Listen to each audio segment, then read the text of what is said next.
Hello, everyone. This is part two of my discussion of the themes in Just Dance. I'm going to be giving examples from the introduction to chapter number 5. In my first video, I discussed three themes. They were family love, friendship, and life in a small town. In this video, I will cover number 4, number 5, and number 6. Number 4 is music, number 5 is writing, and number 6 is animals and birds. First, let's talk about music.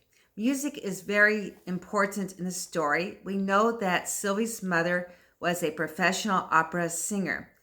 And if you start in the book and look at the first page in the introduction, Sylvie explains, "My mother was a professional soprano until she met my father. She studied in Europe and sang opera and performed concerts and wore big silk dresses until she came back." And in the first chapter, Sylvie talks about going into the family's attic in their home and seeing posters from her mother's days as a professional opera singer. Her mother continues to sing throughout all of the chapters. In chapter number 1, she is singing in the shower, and her family is sitting outside the bathroom listening to her. We know that she spends a lot of time singing to the animals on the farm. On page 15, she sings to the cows. On page 16, to the pigs.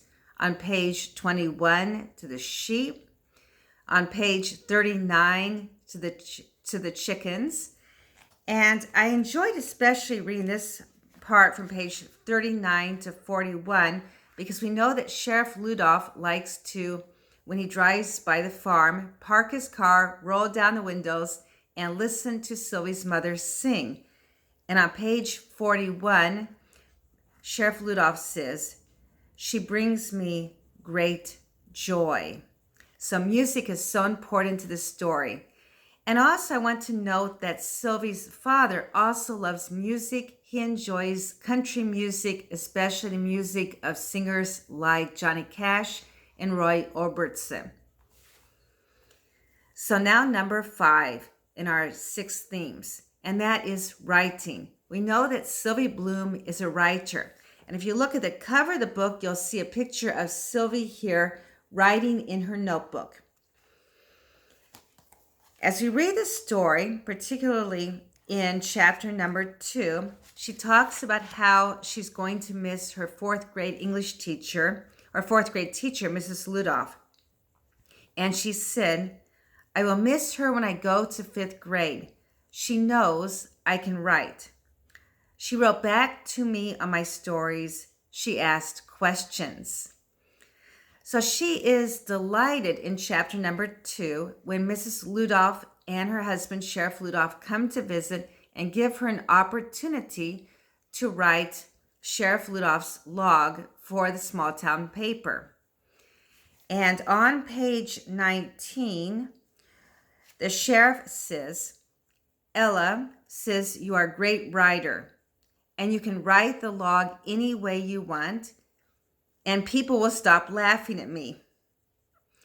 And Sylvie asked, "Could I write poetry?" And the sheriff says, "You can do whatever you want. Do it your way. Maybe we can call it Sylvie's summer log." Alrighty then. And so in chapter number 3, when she first writes in the log, she writes poems.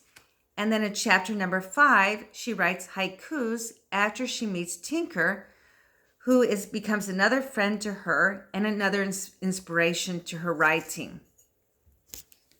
Now, the 6th theme that I would like to talk about is animals and birds.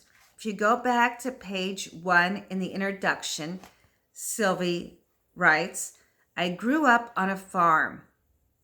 And I'm 10, so I don't know much about love. I know about cattle, chickens, 2 goats, sheep, and how to ride a horse." And we see, since she lives on a farm, many cases in which she's spending time with the animals. Particularly in chapter number 3, She and her father go horseback riding, and her horse is named Molly, and her dad's horse is named Jack. They also have a dog named Bet who herds the sheep on the farm. In chapter 5, we meet Tinker's pet, and he doesn't have a dog, but he has a pet coyote named Bernie. And lastly, the crows become very important in this story. One of her neighbors, Elmer Bean, has a cornfield, and the crows are always coming to eat all of the corn in his field. And that's a problem for him, and Elmer Bean is always finding a way to try, or he's looking for a way to make the crows leave his corn alone. On page 29, Sylvie's father said, "Only a few crows at the edges of the field, but they'll be back. Crows are very smart, and they have strong emotional connections with each other. They can recognize a face, and they hatch plots." Now that expression, hatch plots, is probably a bit confusing. To hatch a plot is to make a secret plan, because the crows are smart. They're going to make secret plans in order to eat the corn in Elmer Bean's field. So that concludes this video. In the 2 videos, we've talked about 6 different themes that come up in the story Just Dance. And I hope this has helped you understand the story a bit more. Thank you very much. Bye-bye.